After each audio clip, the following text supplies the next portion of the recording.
నీకున్న ఇంప్రెషన్ నువ్వు సంపాదించుకున్నదంతా కూలిపోవచ్చు. అంటే బేసికలీ నేను చేసిన తప్పు ఏంటంటే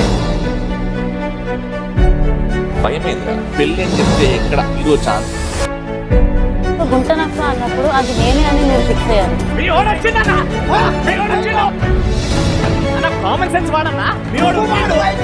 ఇద్దరం చేస్తున్నాము, ఒక షోకి పేరు వస్తుంది.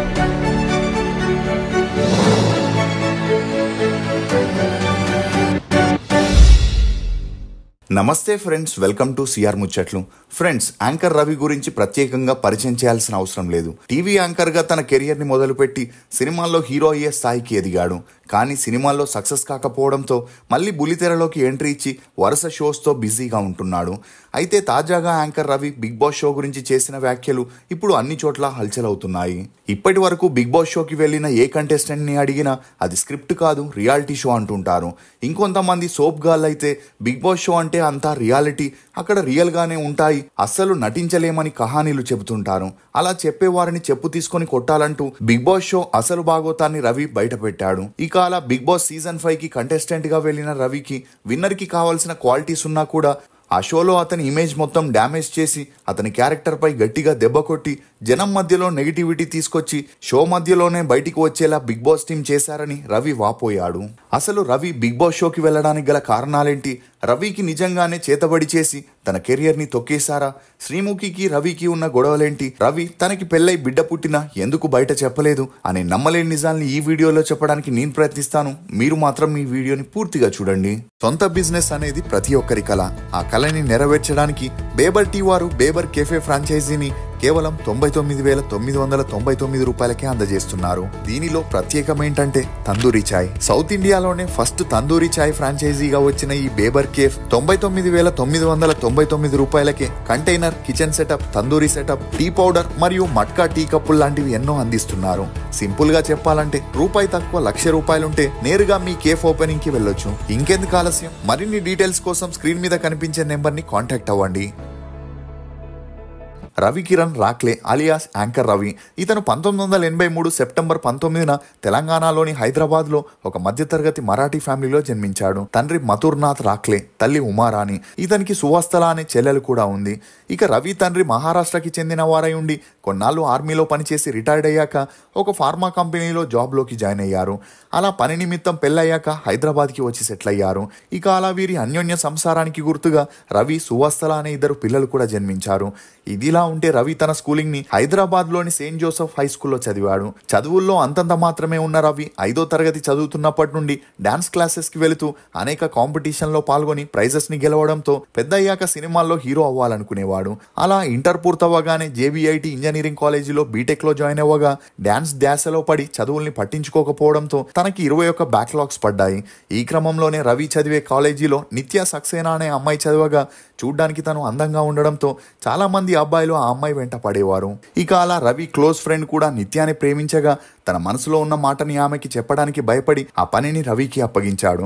ఇక అలా తన ఫ్రెండ్ గురించి మాట్లాడే వంకతో రవి నిత్యతో మంచి పరిచయం పెంచుకొని ఆ పరిచయం కాస్త నిదానంగా సన్నిహిత్యంగా మారి వీరిద్దరూ ప్రేమలో పడడంతో రవి ఫ్రెండ్స్ అందరూ షాక్కి గురయ్యారు. అయినా అదంతా పట్టించుకోకుండా వీరిద్దరూ చట్టాపట్టాలేసుకుంటూ తిరుగుతుండేవారు. కానీ వీరు 3rd ఇయర్ చదివేటప్పుడు నిత్య తండ్రికి పని నిమిత్తం వేరే ఊరికి ట్రాన్స్ఫర్ అవ్వడంతో తను ఆ కాలేజీని వదిలి వెళ్లాల్సిన పరిస్థితి వచ్చింది. ఇక అలా వెళ్లేటప్పుడు నిత్య రవితో తనకున్న బ్యాక్లాగ్స్ ని క్లియర్ చేస్తే తామిద్దరం పెళ్లి చేసుకుందామని చెప్పడంతో అప్పటి నుండి రవి పట్టువదలని విక్రమార్కుడిలా పట్టుదలతో చదివి జస్ట్ పాస్ లో అన్ని సబ్జెక్ట్స్ ని క్లియర్ చేశాడు. ఇక ఎప్పుడైతే బీటెక్ పూర్తయిందో తను బయటికి వచ్చాక జాబ్ కోసం ట్రై చేయగా తన రెజ్యూమ్ ని చూసి ఎవరు కూడా తనకి జాబ్ ఇచ్చేవారు కాదు. దీంతో తన తండ్రికి తెలిసిన ఫ్రెండ్ కంపెనీ అయిన కన్స్ట్రక్షన్ ఫీల్డ్ లో కొన్నాళ్లు పనిచేసిన ఆ పని 2 నెలలకే బోర్ కొట్టడంతో తనకి వచ్చిన డాన్స్ తో ఏదో ఒకటి చేయాలనుకున్నాడు. అలా చిన్నగా ఒక డాన్స్ స్కూల్ ని ఓపెన్ చేసి ఆ ఏరియాలో ఉండే పిల్లలకి డాన్స్ నేర్పిస్తూ కొంతవరకు డబ్బు సంపాదించడం మొదలెట్టాడు. ఇక అలా రోజు రోజుకి రవి డాన్స్ ని అందరూ పొగడడంతో అప్పటి నుండి సినిమాల్లో కొరియోగ్రాఫర్ అవ్వాలని ఫిక్స్ అయ్యాడు. కానీ ఇండస్ట్రీలోకి ఎలా వెళ్లాలో తెలియక రవి సతమతమవుతున్నప్పుడే ఇతని డాన్స్ క్లాస్ కి ప్రొడ్యూసర్ నిమ్మగడ్డ ప్రసాద్ గారి కూతురైన స్వాతి జాయిన్ అవ్వగా తనకి రవి డాన్స్ చెప్పే విధానం బాగా నచ్చి అతనికి తన వంతు సహాయం చేయాలని తన తండ్రికి పరిచయం చేసింది. ఇక అలా అతని ద్వారా ఇండస్ట్రీలో కొంతమందితో రవికి పరిచయం ఏర్పడి తను కొరియోగ్రాఫర్ అవ్వాలంటే కొరియోగ్రాఫర్ దగ్గర 5 సంవత్సరాలు అసిస్టెంట్గా పనిచేయాలని, ఆ తర్వాత 2 లక్షలు పెట్టి కార్డుని తీసుకొని అప్పుడు సినిమా ఛాన్సులు వస్తే కొరియోగ్రాఫర్ అవుతావని చెప్పగా అందుకు రవి అంతవరకు తాను ఓపికగా ఉండలేనని తన డెసిషన్ని మార్చుకొని సినిమాల్లో హీరో అవ్వాలనుకున్నాడు. కానీ ఇండస్ట్రీలో హీరోగా ఛాన్సులు రావాలంటే డబ్బులు ఇవ్వాల్సి వస్తుందని కొంతమంది ప్రొడ్యూసర్లు, డైరెక్టర్లు చెప్పడంతో రవికి ఏం చేయాలో తెలియని పరిస్థితుల్లో పడ్డాడు.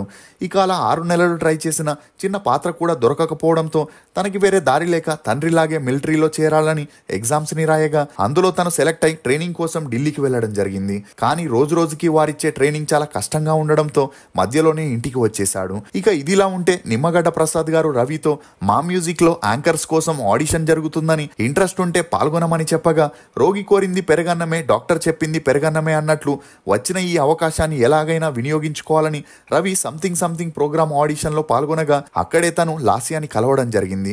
ఇక లాస్యాకి అప్పటికే మంజునాథ్ అనే వ్యక్తితో మంచి పరిచయం పెరిగి ఆ పరిచయం కాస్త నిదానంగా సన్నిహిత్యంగా మారి వీరిద్దరూ ప్రేమలో పడి ఇరు కుటుంబాల ఇంట్లో వీరి ప్రేమని అంగీకరించకపోవడంతో ఇద్దరూ పారిపోయి సీక్రెట్ గా పెళ్లి చేసుకుని హైదరాబాద్ కి వచ్చి సెటిల్ అయ్యారు. ఈ క్రమంలోనే మంజునాథ్ యుఎస్ఏలో జాబ్ చేస్తుంటే లాస్య ఇంట్లో ఒంటరిగా ఉండలేక యాంకర్ అవ్వాలని ఆడిషన్ లో పాల్గొనింది.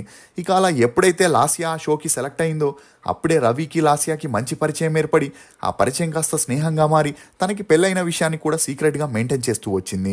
ఇక అలా రవి లాస్య కలిసి సంథింగ్ అనే ప్రోగ్రామ్ ని చేయగా ఆ ప్రోగ్రామ్ మా మ్యూజిక్ లో టెలికాస్ట్ అయి వీరి యాంకరింగ్ కి మంచి గుర్తింపు వచ్చి 2 సంవత్సరాలు సక్సెస్ఫుల్ గా రన్ అయింది. అలా వీరిద్దరి కెమిస్ట్రీని చూసిన వారందరూ ఇద్దరు ప్రేమలో ఉన్నారని, త్వరలోనే పెళ్లి కూడా చేసుకోబోతున్నారనే వార్తలు వినిపించాయి. ఇక అందుకు తగినట్లే వీరిద్దరూ కలిసి ఢీ షో, మొండి మొగుడు, పెంకి పెళ్ళాం, కిరా కామెడీ అని బ్యాక్ టు బ్యాక్ షోస్ ని వీరిద్దరూ కలిసి చేయడంతో ఈ వార్తలకి మరింత బలం చేకూరింది.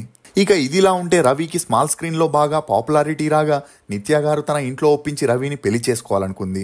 ఇక అందుకు రవి తన కెరియర్ ఇప్పుడే స్టార్ట్ అయిందని, తన పెళ్లి విషయం బయటికి తెలిస్తే తన ఫీమేల్ ఫ్యాన్స్ తన షోని చూడడం ఆపేస్తారని, తన కెరియర్ కి కూడా ఎండ్ కార్డ్ పడుతుందని, అందుకే తన పెళ్లిని సీక్రెట్ గా ఉంచాలని ఇండస్ట్రీ వారికి చెప్పకుండా ఇరు కుటుంబ సభ్యుల సమక్షంలో నిత్య గారిని పెళ్లి చేసుకోవడం జరిగింది. ఇక ఈ క్రమంలోనే వీరి అన్యోన్య సంసారానికి గుర్తుగా వియు అనే అమ్మాయి కూడా జన్మించింది.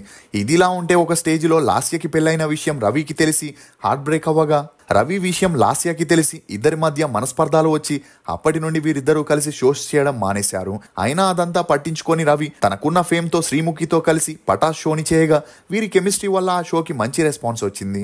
ఇక ఈ టైంలోనే వీరిద్దరూ తరచూ బయట కనిపించడంతో వీరిద్దరూ డేట్ చేస్తూ లవ్ లో ఉన్నారని, త్వరలోనే పెళ్లి చేసుకోబోతున్నారనే వార్తలు బయటికి రావడంతో రవి మరియు శ్రీముఖి మీడియా ముందుకి వచ్చి తాము టీఆర్పీ కోసమే ఇలా చేస్తున్నామని, తమ మధ్య ఎటువంటి సంబంధం లేదని చెప్పినా ఎవరూ కూడా వీరి మాటల్ని నమ్మలేదు.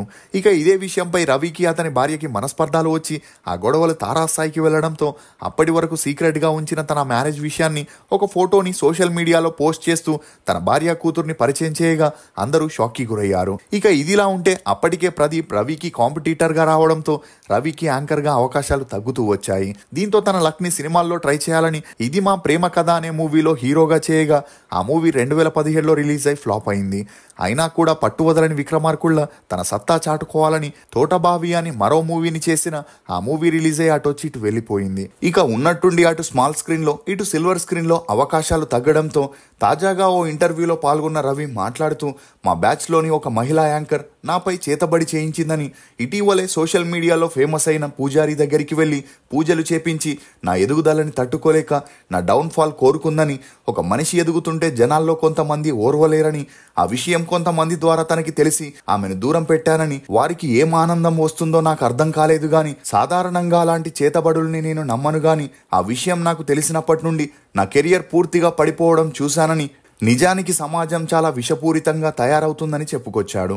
అంతేకాకుండా ఏఐ వచ్చిన తర్వాత మరీ దారుణంగా తయారై జరగరాని ఘటనలన్నీ జరుగుతున్నాయని, కోహ్లీ రిటైర్మెంట్ తర్వాత లండన్కి వెళ్ళి అతని భార్య పిల్లలతో కలిసి లండన్లో ఎందుకు సెటిల్ అయ్యాడంటే ఇక్కడ సొసైటీ భయంకరంగా ఉందని, తన కూతుర్ని భార్యని అసహ్యంగా కమెంట్ చేస్తున్నారని, ఇక్కడ ఎడ్యుకేషన్ అనేది సరిగ్గా లేదని, ఉన్న ఎడ్యుకేషన్ని సరిగ్గా వాడడం లేదని, ధనవంతుడు ఇంకా ధనవంతుడవుతుంటే మిడిల్ క్లాస్ ఇంకా మిడిల్ క్లాస్ గానే మిగిలిపోతున్నాడని, ఇక పేదవాడైతే మొబైల్ని విపరీతంగా వాడుతూ సరైన జాబ్స్ లేక ప్రెషర్ ఫీల్ అయి తన ఫ్రస్ట్రేషన్ని సోషల్ మీడియాలో చూపిస్తూ సోషల్ మీడియాని టాక్సిక్ చేస్తున్నారని చెప్పుకొచ్చాడు.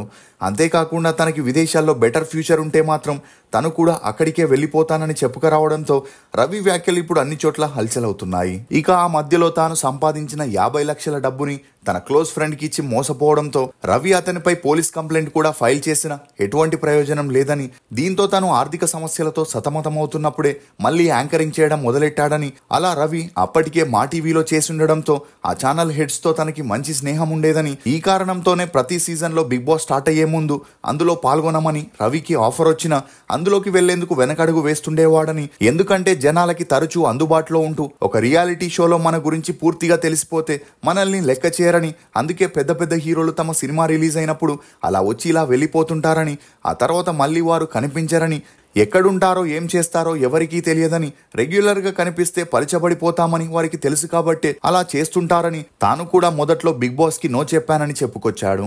కానీ 5వ సీజన్ వచ్చేటప్పటికి ఆర్థిక సమస్యలతో సతమతమవుతూ వెళ్లాలా వద్దా అనే కన్ఫ్యూజన్లో పడి ఇప్పటి వరకు ఎవరూ తీసుకొని ఒక అమౌంట్ని బిగ్ బాస్ టీంకి చెప్పగా, అందుకు బిగ్ బాస్ టీం రవి వస్తే బిగ్ బాస్ టీఆర్పీ రేటింగ్ బాగుంటుందని తను అడిగినంత డబ్బులు ఇవ్వడానికి ఒప్పుకున్నారని, దీంతో ఆ డబ్బులతో తను ఒక ఇల్లుని కొనుక్కొని ఆర్థికంగా కొంతవరకు బలపడొచ్చని బిగ్ బాస్ సీజన్ 5లో హౌస్లోకి ఎంట్రీ ఇచ్చాడని, ఇక రవి ఎప్పుడైతే బిగ్ బాస్ హౌస్లోకి ఎంట్రీ ఇచ్చాడో అప్పటి నుండి సిచ్యువేషన్ మారిపోయిందని, తను అప్పటికే టీవీ ఇండస్ట్రీలో పనిచేస్తుండడంతో కంటెంట్ కోసం తెగ ప్రయత్నిస్తూ అలా చేద్దాం ఇలా చేద్దాం, వాళ్ళు ఇలా చూపిస్తారేమో అలా చూపిస్తారేమో అని కంటెంట్ ఇవ్వడం కోసం తెగ ప్రయత్నించేవాడని, అదే తనకి బెడుసుకొట్టి అనుకున్నదొకటి అయిందొకటి అన్నట్లు బయట తనని మరోలా చూపిస్తూ జనాలకి నెగిటివ్గా పోర్ట్రేట్ చేయడంతో అందరూ తన గురించి తప్పుగా మాట్లాడుకోవడం మొదలెట్టారని, నిజానికి బిగ్ బాస్కి వెళ్ళిన తర్వాత అక్కడ ఎవరైనా సరే నటించాల్సిందేనని, ప్రతి ఒక్కరూ నటిస్తారని, ఎవరైనా బిగ్ బాస్కి వెళ్ళి నేను నటించలేదు నాలాగే ఉన్నాను అంటే వాడిని చెప్పు తీసుకొని కొట్టాలని,